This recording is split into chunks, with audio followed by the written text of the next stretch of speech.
Peace and blessings, YouTube. I'm outside currently because it's a gorgeous, gorgeous day. One, two, my house was a little noisy, and I didn't want to make a lot of noise because the baby is napping right now. This video is basically going to address a video that I did previously back in August called "You Do Not Have a High Needs Baby." Yeah, I'm going to call this one "So You Think You Have a High Needs Baby."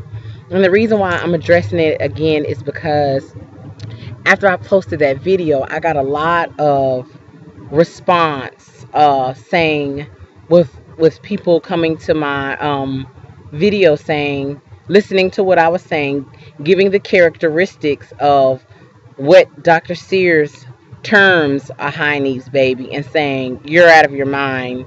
I do have a high needs baby. And I think you guys, those who disagree with me, have misconstrued or perhaps misunderstood what I was saying. I am not saying that those characteristics do not exist. And they, in fact, do exist. Babies do exhibit those characteristics because my baby did.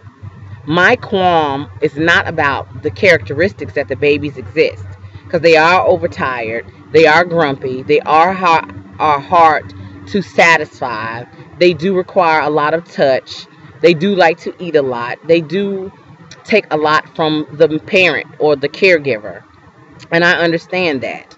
But what I disagree on is the terminology that Dr. Sears uses to describe such behavior.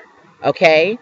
Now, for those of you who are hell-bent and determined to say that your baby is high needs, I feel like you're coming at it from a technocratic point of view. And if that is the case, then you should understand that if you are coming at it from a technocratic point of view, which basically means you're coming at it from a medical standpoint, right? In order for it to be considered a disease, an illness, or a condition, it has to meet certain characteristics. And inside of those characteristics, it has to be highly studied, meaning that more than one doctor has to do studies on babies that exhibit those characteristics, right?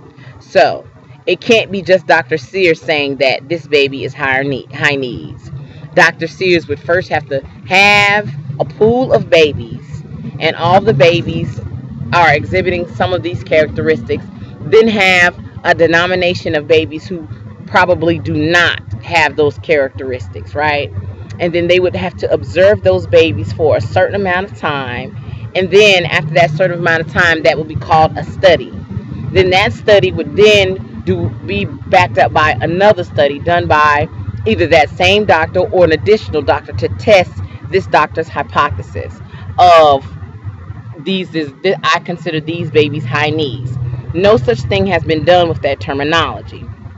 It's basically a term, a grab bag term that Dr. Sears has used in order to characterize babies who exhibit these behaviors. Okay, that's all I am saying. I'm saying that there is no such thing as high needs because they haven't done the research in order to say these babies have high needs because they exhibit this type of characteristic. Okay, do your research. You won't find a doctor. You won't find a medical institute, wherever you are, that says that high needs babies exist. Now, they won't doubt that the characteristics that your baby are exhibiting exist, but they will not say that it is high needs. That's just Dr. Sears' term. Okay? Now, rather than focus on whether your baby should be termed this or not, because I'm not the type of person who wants to focus on negative labels, because the argument on my last video has come down to a label. I want to label my child as high needs. I do not want to label my child as high needs, and I'm not going to enable my child anything that does, especially medically, that hasn't had the amount of research that it needs in order to be termed that. With that being said, rather than argue about the term or the label that we're going to call babies that exhibit these characteristics, because we all agree that they exhibit those characteristics, why don't we, in the description or in the comment section, use this as an opportunity to do discourse on what you did to get by at a certain age. What I mean by that is you have a 3-month old that are exhibiting those characteristics that I mentioned inside of the previous videos. What did you do to calm that baby down? What did you do that worked, that helped that baby go to sleep at night? That might have helped that baby eat or helped you be calm. That's what the discourse should be about. Solutions. Rather than arguing back and forth and saying, you're out of your mind, my baby is high needs because they meet all of those characteristics. Why don't we try to say what worked for us? I think that would be more beneficial rather than having a circular conversation about whether your baby is high needs or not, because there is no medical term or condition or illness called high needs. There is none.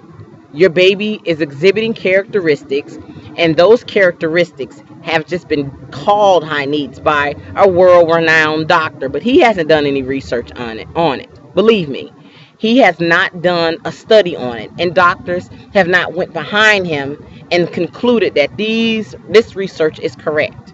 So, we're the parents. We're dealing with the children who are basically keeping us up at night, that won't sleep, that are not easily babysat, that feel like they're dissatisfied and makes you feel incompetent as a parent, right?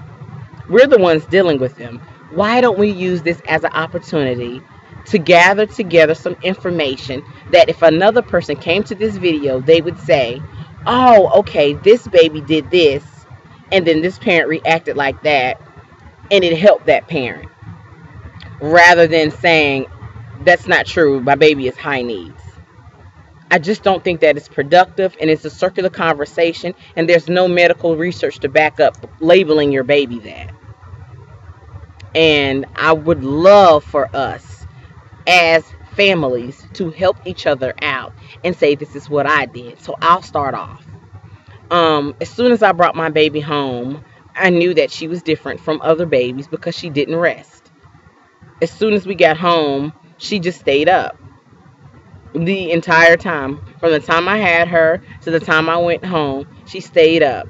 She might have slept a couple hours, but the time that they say that babies are supposed to sleep like a baby, I never experienced that. She never slept like a baby.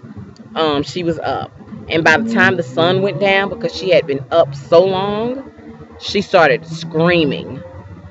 And I'm telling you that screaming, that crying, that excessive need to be held, that lack of satisfaction, it stayed with her for months. And the only thing that gave me peace is when I bought a Moby wrap and I wore her and she started to be quiet. And then I would try to do other things, like I would nurse her constantly. That didn't work. I would take her out and expose her to the elements that would make her tired. Then I could nurse her and bring her home, and then she would nap. But she would nap briefly. Ultimately, the thing that helped me was a book called Healthy Sleep Habits, Happy Baby. That might not work for everybody, but I devoured the book. And what I found is the same characteristics that Dr. Sears gave to what he calls a high needs baby. Dr. Walbach who has done extensive research on sleep deprived children, put out a book that's named Healthy Sleep Habits, Happy Child. And they exhibit the same characteristics.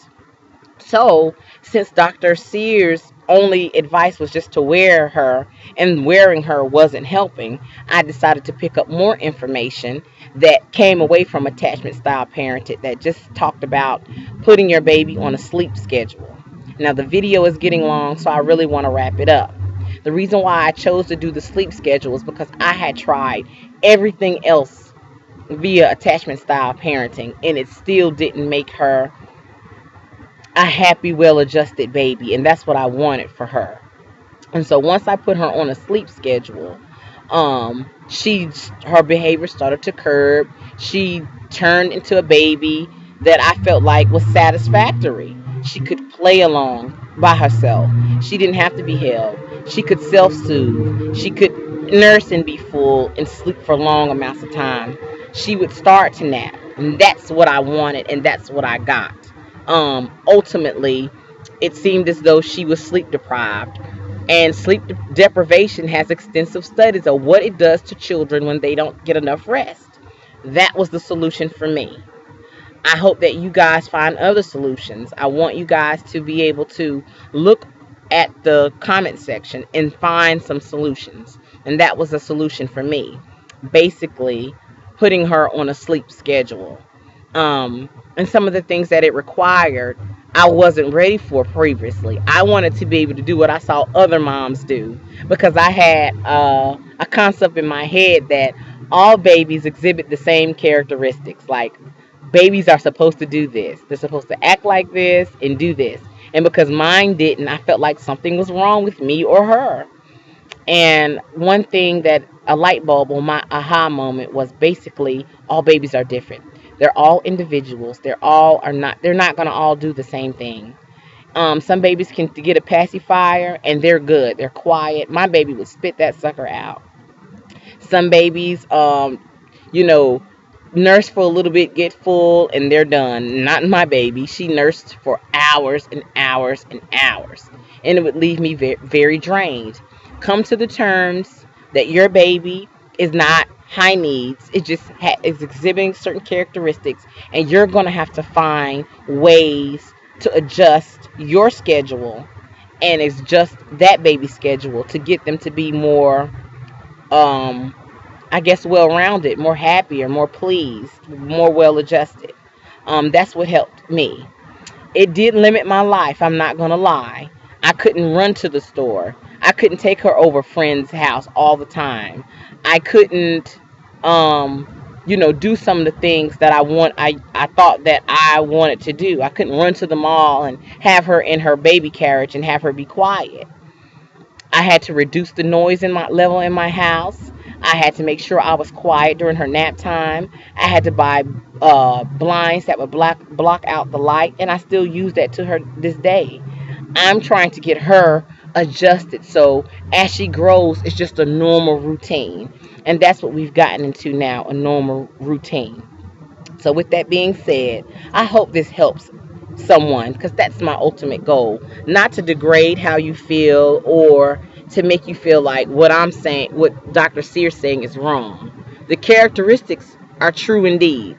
And you're not alone because if I'm making the video and you're watching the video and other people have watched the previous videos, we have a lot of people experiencing the same things.